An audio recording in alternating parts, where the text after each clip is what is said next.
Picture this. You wake up in the morning, do your little routine, and then step outside to find every neighbor you hate hightailing it out of town. However, before you have a chance to celebrate, you look up to find a massive UFO carving its way through the sky. Babe, you want some of this coffee?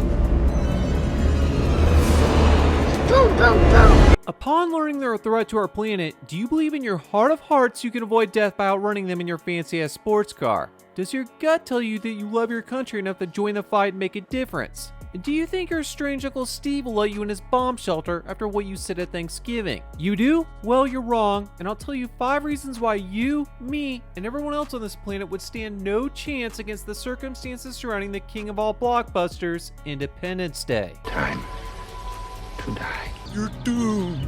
I'm ready to die. Wanna play a game? It's called Guess How I'm Gonna Die! It's the end of the world as we know it. I feel fine.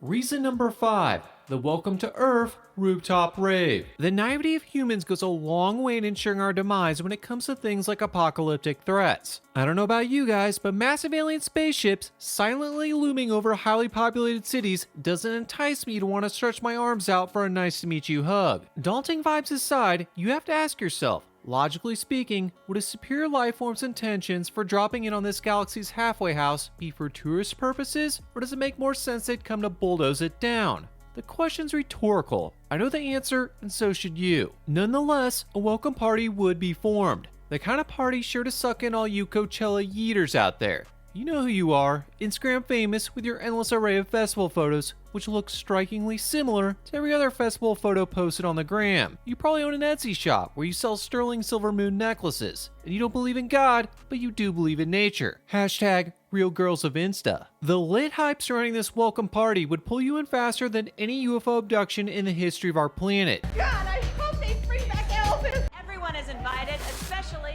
you know who. This is so cool. But hey look, I get it alright. I was born in the late 80s. If these alien invaders came up from underground and we were greeting them at a sweaty basement punk rock show, I'd be one of the casualties too. That being said, they're in the sky. It's a flashy rave underneath the probing light beam butthole associated with every UFO since the inception of UFOs. And all of you attend will undoubtedly die long before the Biggie Smalls hologram performance headlining the event.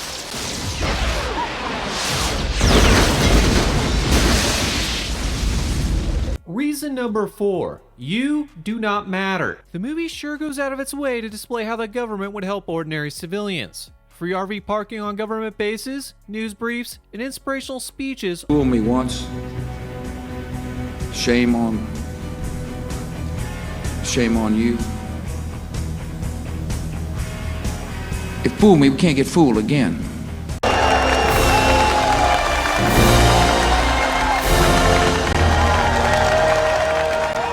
Hopefully you've seen enough of my videos to know this is far from reality. To the bureaucracy and military leaders, you're nothing but a speck of sand. And I want you to take a shot in the dark as to how you think the government views clumps of sand in general. It's coarse and rough and irritating, and it gets everywhere. Your individual protection will not be taken into account when the suits meet to discuss what needs to take place to ensure they stay alive. No, instead of tucking you guys in little bunker beds inside of camps designed to give you hope, they'll broadcast a live press conference recommending everybody head east. Why east, you ask? It doesn't matter. You'll be so preoccupied getting away from the danger in the west that you won't have time to hound them for answers they either don't have or won't share. This will buy them the time they need to ensure they live while you drive in the direction of your inevitable death. Reason number 3. Film savior Jeff Goldblum would be useless. I won't sit here and pretend there's no chance some dude out there who rides his bike inside office buildings doesn't have the awkward intelligence necessary to find a weakness in alien shields. It's a stretch, but I can't completely rule it out. David, haven't you been watching? One thing I can rule out is the chance of this man stepping foot in the White House and locking in a meeting with the president.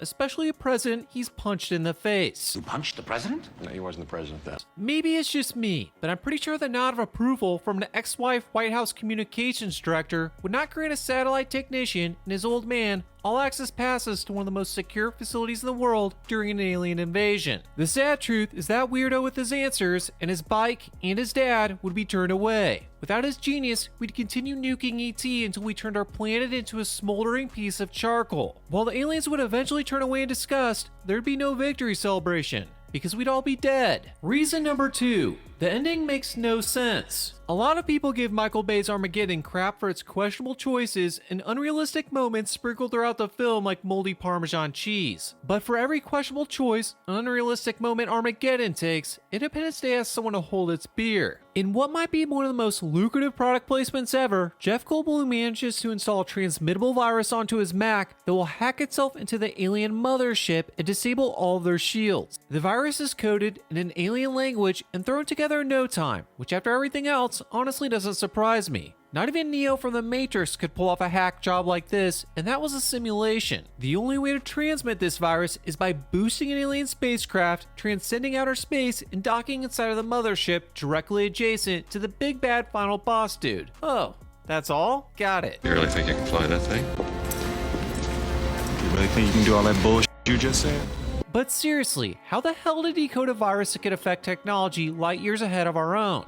How did you do that? And how is this boss dude not more questioning or guarded? I mean, if I'm a general and saw one of my men fly back to base while everyone else was out miles away in the thick of war fighting, I'd have a few questions. Like, what are you doing back so early? Couldn't you find a resting place somewhere else on this gigantic spaceship? I don't like people staring at me. There's plenty of other places to park. You're making me feel really uncomfortable right now. It's like a less believable Mission Impossible sequence minus Tom Cruise's charm and charisma. It leaves us with a million questions we'll never get answers to, because there are no answers. In no universe other than film would anyone on such a mission make it out alive. None.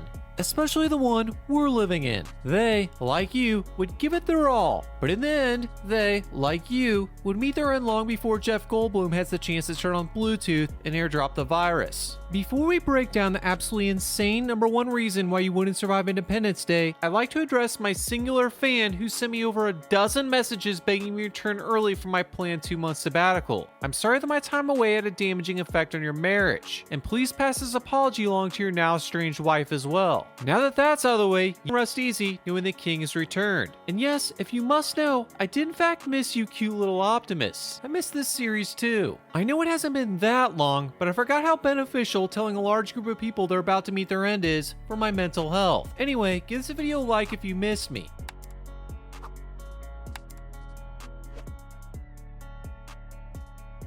Also, in addition to my highly anticipated, globally prayed for return to the throne, I've got 2 new video series debuting on Thursday and Saturday. And you guys better get used to hearing all the ways in which you're doomed, because you're gonna get a brand new Why You Wouldn't Survive every single Tuesday. May God have mercy on your soul. Now without further ado, let's get to the main event. Reason number 1. The aliens were never the real threat to our planet. When it comes to President Whitmore, I could easily tear his whole character arc apart like every other misguided character, decision, or plot point in this beacon of unrealistic hope. But when I took a closer look at this golden boy, I realized something was different. His attributes were no accident. See, on paper, President Whitmore is by all accounts a perfect president. This man somehow managed to do what nobody before him could ever dream of doing. He brought every single nation together. Whitmore is a man who always gets what he wants. Case in point, his unchallenged decision to fly in one of the largest aerial battles of all time. Throughout history, attempts have been made to ensure each president is protected at all costs. It's gotten to the point where they can't even look in the direction of danger without the Secret Service insisting they turn their head a different way. But President Whitmore? He opts in an F-18 like it's his second car and rocks a danger boner all the way up to the cockpit. A quick, "Are you sure?" from his topmost military advisor is the only obstacle in his way while the Secret Service cheer him on from the sidelines. So how does he get to fly face first into danger while other presidents would be deep in an underground bunker? Some of you may argue it's charisma, but you'd be wrong.